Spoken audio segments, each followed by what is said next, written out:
The day began like any other, but it felt heavier somehow, as if the air itself knew a secret I didn't. My family's home was filled with laughter, the kind that sounds warm until you realize it's rehearsed. My mother fluttered around, adjusting flowers that didn't need adjusting.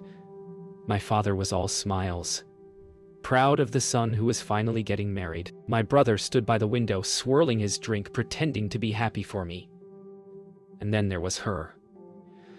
The woman I thought I knew better than myself. Her hand brushed mine, soft, reassuring, but her eyes, they flickered toward him just for a second. It meant nothing, I told myself.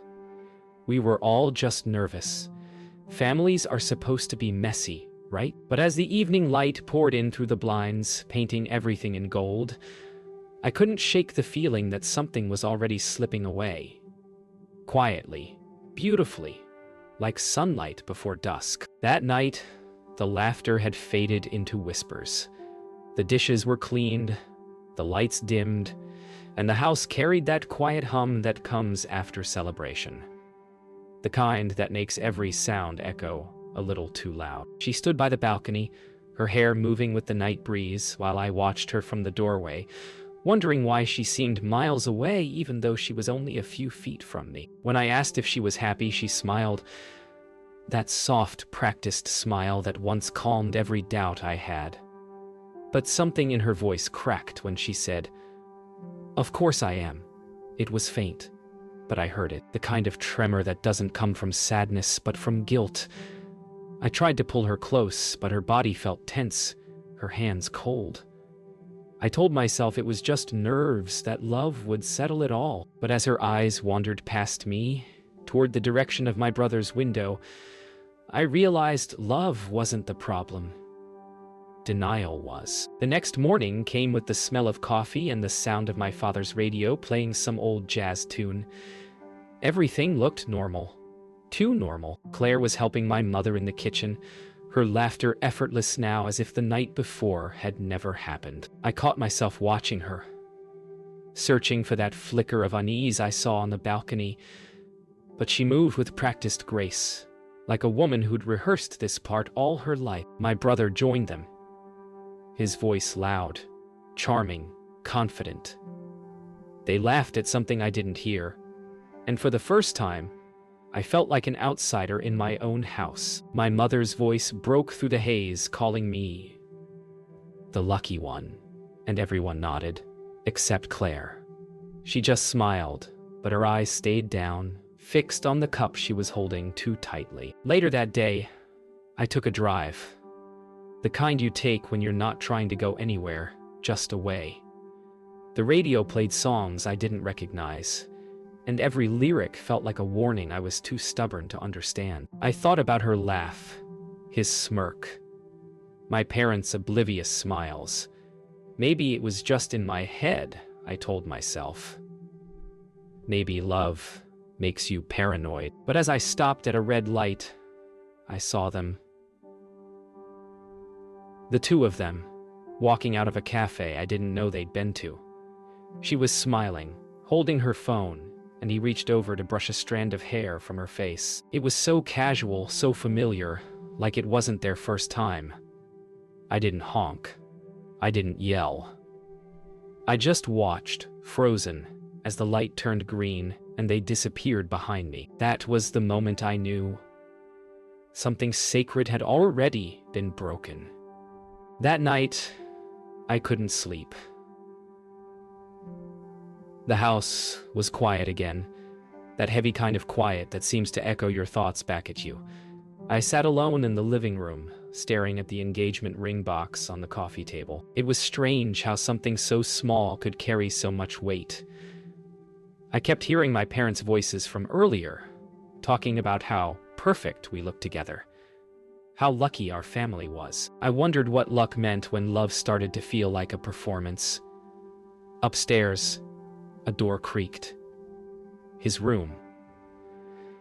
Then hers, a faint whisper. Maybe it was nothing. Maybe I was losing my mind. I wanted to believe that. I really did, because if I stopped believing, I'd have to face the truth.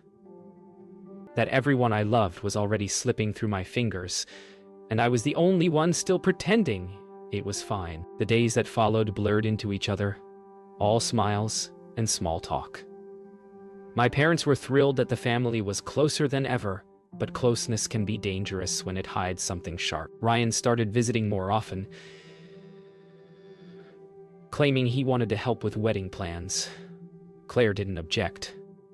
In fact, she seemed relieved every time he walked in. I told myself it was harmless. She was just comfortable with him, that's all. But then I started noticing the small things.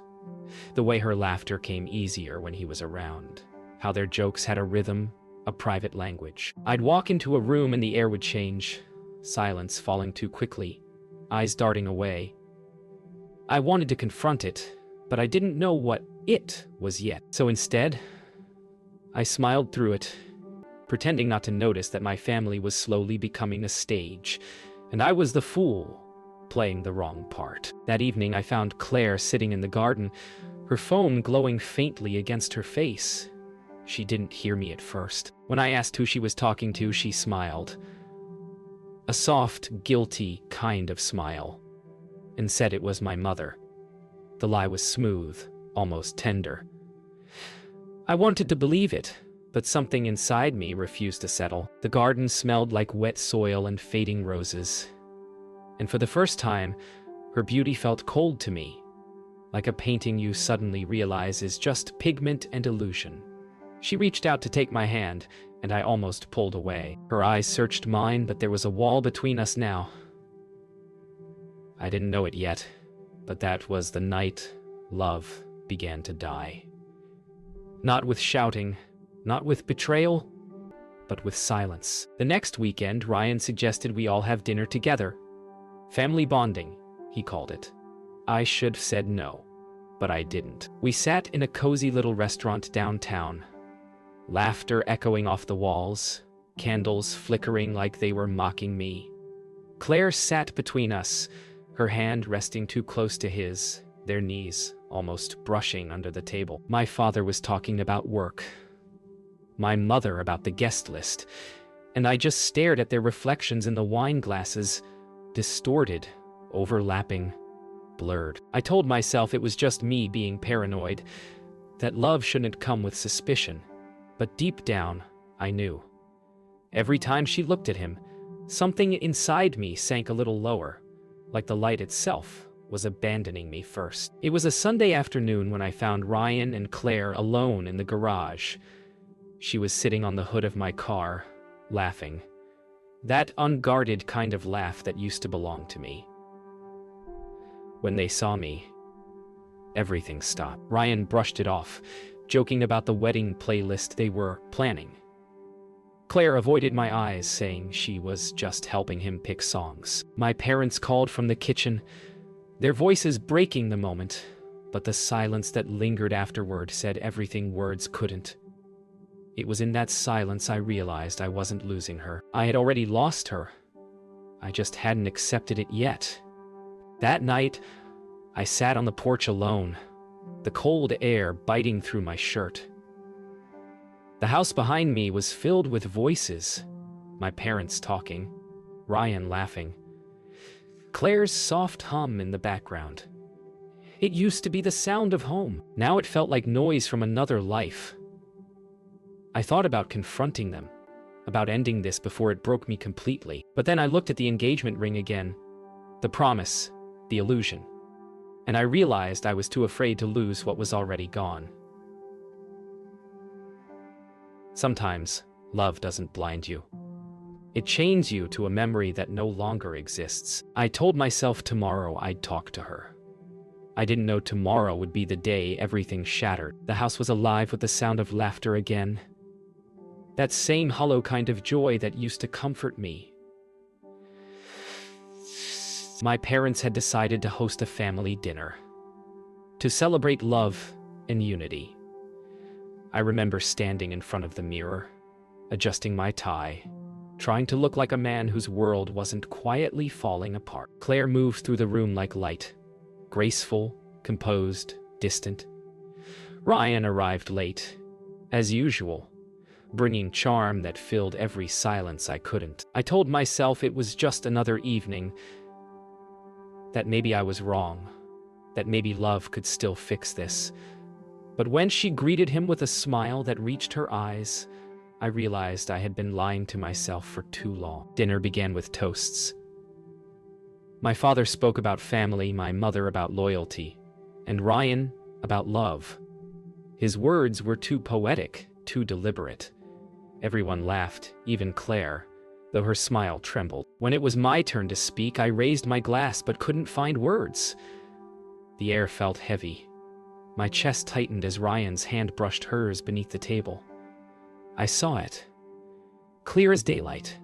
Time slowed. The clinking of cutlery faded, voices blurred. She didn't pull away. In that single motion, I felt years of love collapse into silence. I set my glass down and forced a smile so tight it hurt my jaw. I wanted to scream. Instead, I whispered, "To family," and swallowed the taste of betrayal with the champagne. The conversation drifted toward wedding plans, a cruel irony. My mother asked about the first dance song, and before I could answer, Ryan did.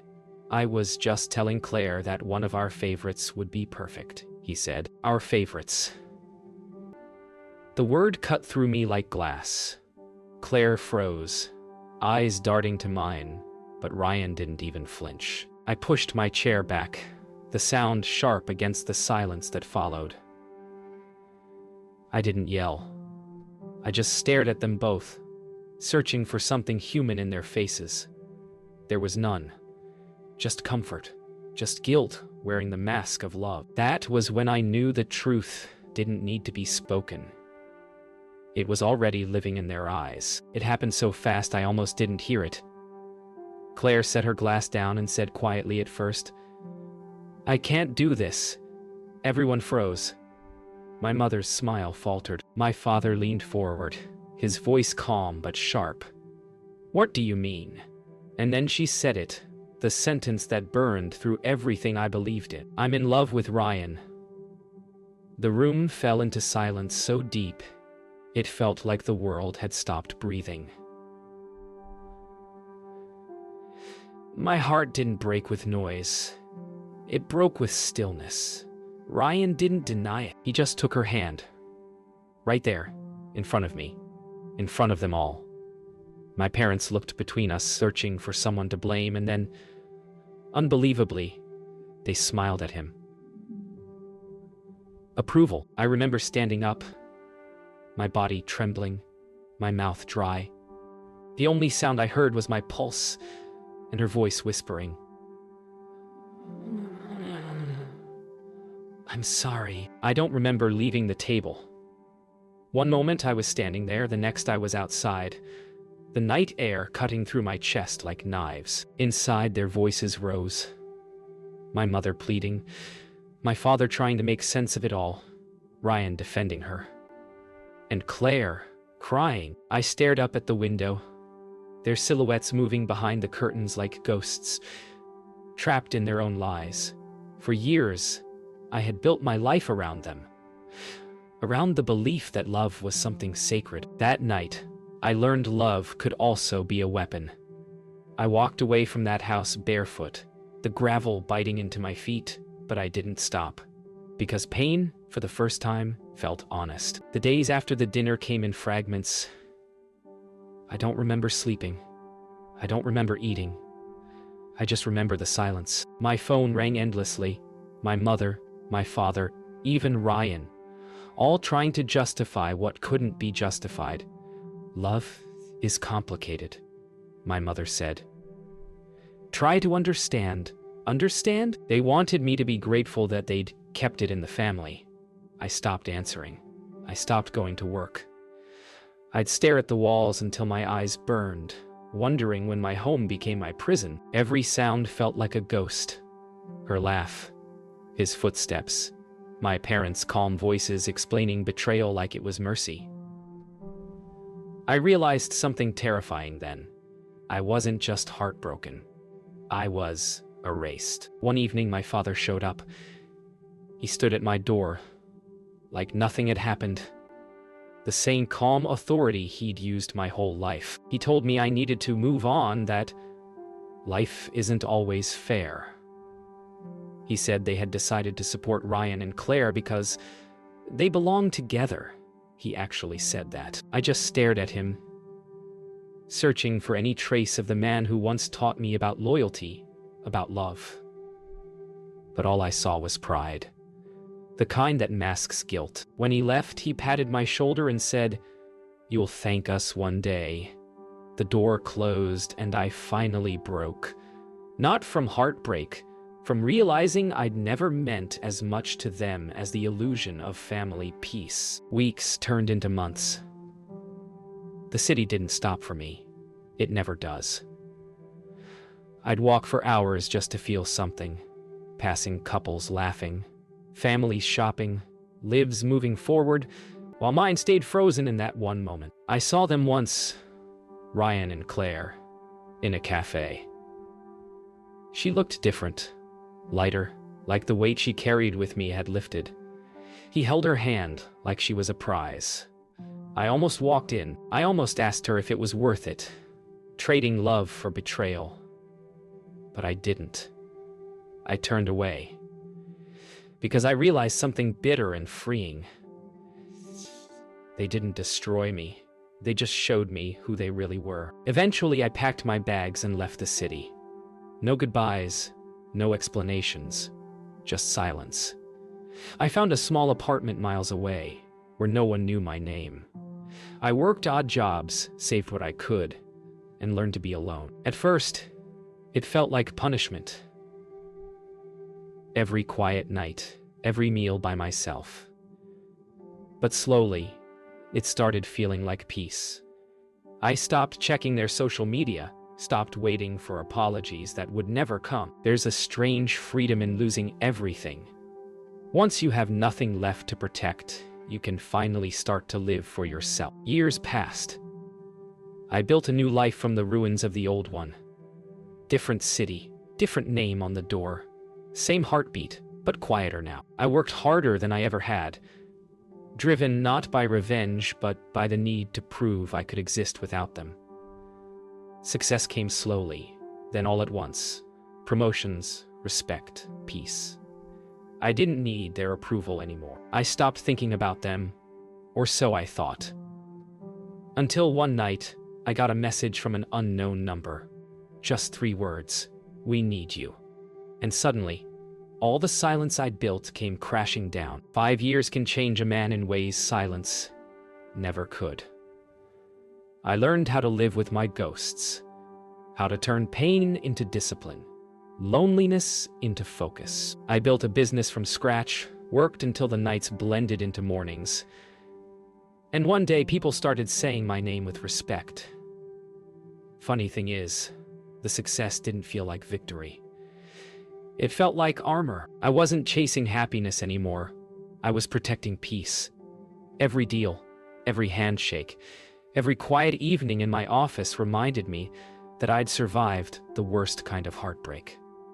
The one that teaches you not to need anyone. Sometimes in the quiet between work and sleep, memories crept back.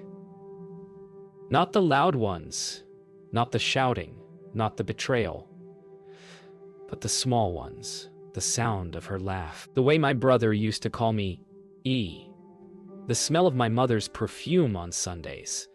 They came like ghosts asking to be remembered. I didn't hate them anymore. Hate takes energy, and I'd spent enough of that. I just didn't care. I'd made peace with being the forgotten son, because in the end, I learned that being forgotten isn't the worst thing. It's being dependent on people who never saw your worth that truly destroys you. The first time I saw them again was by accident. A news article. My brother's company had collapsed. Lawsuits, debts, everything gone.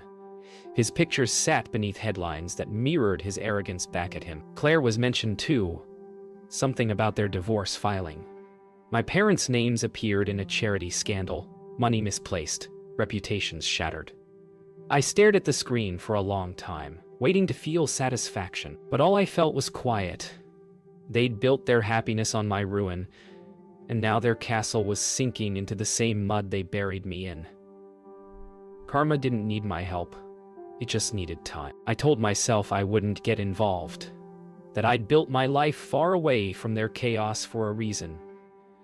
But then, late one night, I got another message. This time, from my mother. She wrote that they'd lost everything, that Ryan was in trouble, that Claire was ill. And for some reason, my hands shook. Not from anger, but from the realization that after everything they'd done, they still thought I'd come running. Old habits die hard, I guess, especially the habit of being the one who saves everyone but himself. I didn't reply that night. I stared out the window until dawn, the skyline fading into pale gold.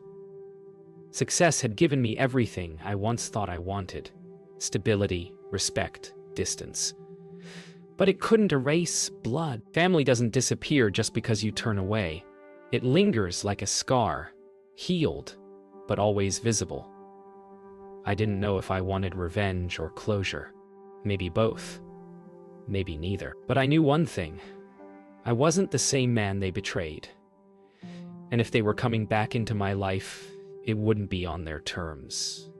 It would be on mine. They found me on a Tuesday morning. Ironic, isn't it?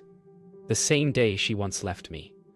My mother called first, her voice trembling in a way I'd never heard before.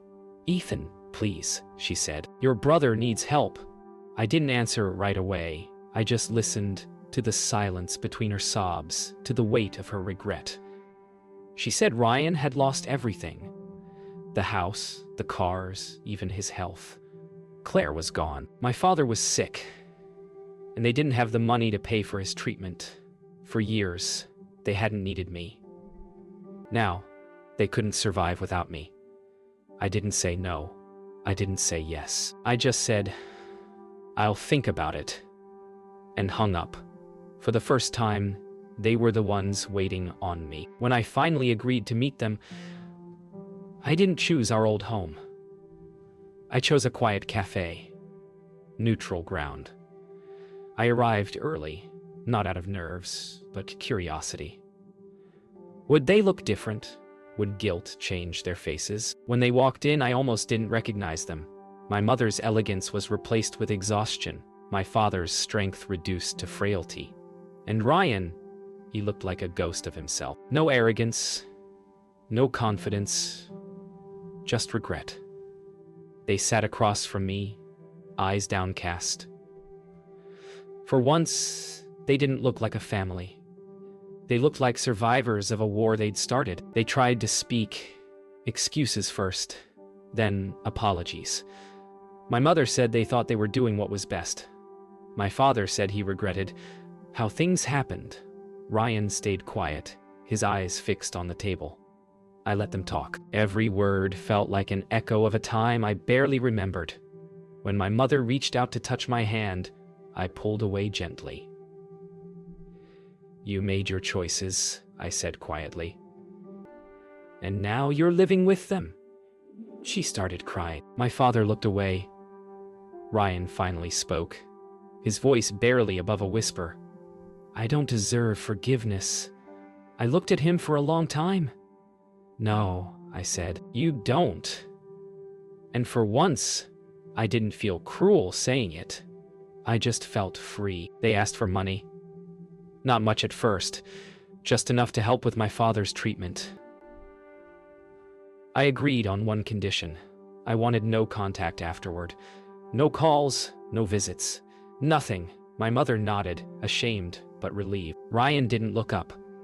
I wired the funds the next morning, and for a moment, I felt the faintest trace of closure. Until I saw her name appear again on my phone a week later. "Ethan," she said. "Please, Ryan needs more. He's fallen apart." I ended the call before she could finish. Mercy isn't weakness, but enabling is. I'd helped them once. I wouldn't make a habit of saving those who burned me. I thought that was the end of it. But fate has a way of circling back. Weeks later, I was leaving the office when I saw him outside. Ryan. He looked thinner, haunted. eyes hollow from sleepless nights. "Ethan," he said softly, voice breaking. "I lost everything. Claire left me. Dad's dying." He fell to his knees right there on the sidewalk. People stared. I should felt something. Anger, pity, maybe even satisfaction. But I didn't. I just felt distant, like I was watching someone else's tragedy. I helped him stand, looked him in the eyes, and said the only truth left between us. "Now you know what it feels like." Then I walked away. Months passed before I heard from them again. This time it wasn't a plea. It was an invitation. My father's health had worsened, and my mother wanted me to come home, before it's too late. I didn't decide right away, but something inside me, not love, not hate, just unfinished business, told me I needed to see it through. When I drove back to the old house, it felt smaller, older, almost hollow. The laughter that once filled it was gone. My mother opened the door, eyes red and tired. My father lay in a chair by the window, frail, his voice a whisper. Ryan was there too, quiet, lost. No one spoke for a long time. Sometimes silence is the only apology left. I sat across from my father for the first time in years.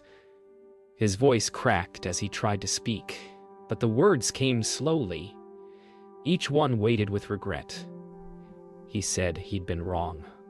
That pride had blinded him. My mother cried quietly beside him.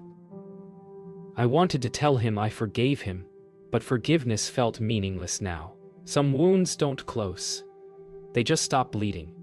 When he reached for my hand, I didn't pull away. For a moment I saw not the man who betrayed me, but the man who once carried me on his shoulders when I was 5. Life has a cruel way of reminding us that even villains are human. Afterward, I found Ryan sitting outside on the porch, cigarette trembling between his fingers. He didn't look up when I joined him. I ruined everything, he said softly. I didn't argue. He was right. He spoke about Claire, how she left when the money ran out, how he hadn't seen her since. There was no anger in his voice, just exhaustion. He asked if I hated him. I told him the truth. No, I just don't care anymore. And for the first time, I think he understood what real loss feels like, not losing someone's love, but losing their regard. When I left the next morning, the air was still and quiet. My mother hugged me like she was afraid I'd disappear again. My father was asleep, or maybe pretending to be. His breathing shallow but steady. Ryan stood by the door, eyes down, unable to speak. I didn't promise to return, and they didn't ask me to. As I walked to my car, sunlight broke through the clouds, and for the first time in years, I felt light. Not happiness. Something quieter. Peace. I realized forgiveness isn't about them deserving it. It's about me deserving to move on. I drove until the house was just a memory in the rearview mirror. The road stretched ahead, endless, open, clean. I thought of her, of them, of the man I used to be. None of it hurt anymore. Betrayal had once been my cage, but now it was my story. The one that taught me what love isn't and what self-respect is. As the sun rose higher, I rolled down the window and let the wind carry it all away. No revenge, no resentment, no looking back. Just peace. Earned, quiet, absolute.